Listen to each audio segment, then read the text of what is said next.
भुजेल जातिको संस्कार र संस्कृतिको कुरा गर्दाखेरि हाम्रो भुजेली पर्व भन्ने पर्व छ जस्तो वैशाख पूर्णिमा र मुसिरे पूर्णिमा यसको बारेमा चाहिँ बताइदिनुस् न के छ कस्तो छ हजुर हाम्रो यो पर्वको विषयमा भन्दाखेरि हाम्रो यो पर्व आदिम कालदेखि मनाउँदै आउनुभएको हाम्रो जिजुबाजेले पुर्खादेखि बनाउने आएको हाम्रो चाहिँ मुसिरे पूर्णिमा भनेको हामी चाहिँ हाम्रो जिजुबाजेहरू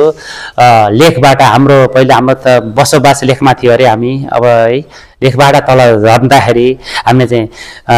उधोली पर्व मनाएर आइन्थ्यो हामी चाहिँ जिजुआई जिजुतोलाई पुजेर हाम्रो चाहिँ दिया वस्तु केही नभओस् हाम्रो बालबच्चा केही नभओस् हामीलाई चाहिँ तल गएपछि हामी त तल फाँटमा झरेपछि हामीलाई चाहिँ अल नलागोस् भनेर पूजा गरेर झर्नुहुन्थ्यो भने अहिले हामीले अस्ति गऱ्यो उँभौली पर्व उँभौली पर्वमा अब हामी माथि जाँदैछौँ हाम्रो थरतिर जाँदाखेरि हामीले उँभौली गरेर गइन्छ उँभौली जाँदाखेरि हामीलाई चाहिँ अब हामी माथि जाँदैछौँ त्यसै गरी नै न्यामा हाउसिङ तिसापुङलाई पूजा गरेर हामीलाई चाहिँ लेख नलागोस् हामीलाई चाहिँ कुनै दृष्टिले हामी चाहिँ दुःखीमा नभउन् हाम्रो चाहिँ सारा सन्तान खुसी भउन् भनेर चाहिँ हामीले चाहिँ उँभौली पर्वहरू माथि गयो र अहिले हाम्रो अर्को पर्व पनि छ उँभौली छोडेर पनि हाम्रो अर्को पर्व पनि छ हाम्रो माया सङ्क्रान्तिलाई एउटा यहाँ पर्व भनेर मानिँदै आएको छ अहिले चाहिँ हामीले चाहिँ यो लागु हाम्रो सुनसरीबाट हाम्रो चाहिँ हाम्रो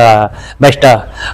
फोरो हाम्रो लक्ष्मण बुझेलज्यूले उहाँले अहिलेबाट मनाउँदै आउनुभएको छ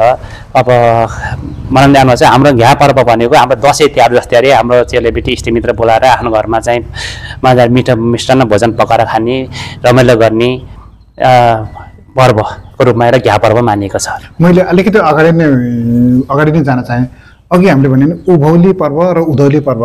उधौली र उभौली पर्वमा विशेष गरेर के को पूजा गरिन्छ हामीले चाहिँ न्यामा हाउसिङ तिसाफुई भनेको हामीले गरे सूर्य वायु जल जमिन पृथ्वी हामीले चाहिँ पञ्चतत्त्वले पूजा गरिन्छ हामीले जल जमिन जङ्गल सूर्य तत्त्वको हामीले चाहिँ पूजा गर्ने त्यही हो हाम्रो चाहिँ मन्दिर हुँदैन हाम्रो थान हुन्छ थान हुन्छ हाम्रो मन्दिर हुँदैन हाम्रो थान भनेको जस्तो थान हाम्रो चाहिँ प्रकृतिले दिएको हाम्रो चाहिँ थानमा हाम्रो चाहिँ सूर्यको प्रकाश त्यही थानमा पर्न पर्यो हाम्रो वायुले उडाएर ल्याएको हावाले उडाएर ल्याएको चाहिँ कसिङा र धुलो त्यहीमा पर्न पर्यो सूर्यको प्रकाश पनि सिधा त्यही थानमा पर्न पर्यो जे हुन्छ हाम्रो चाहिँ अब खुला स्थानमा खुलामा हुन्छ मन्दिर हाम्रो मन्दिर हुन्न हाम्रो थानै हुन्छ हामी प्रकृति पूजा अनि प्रकृतिबाटै पूजा गरिन्छ हाम्रो चाहिँ कुनै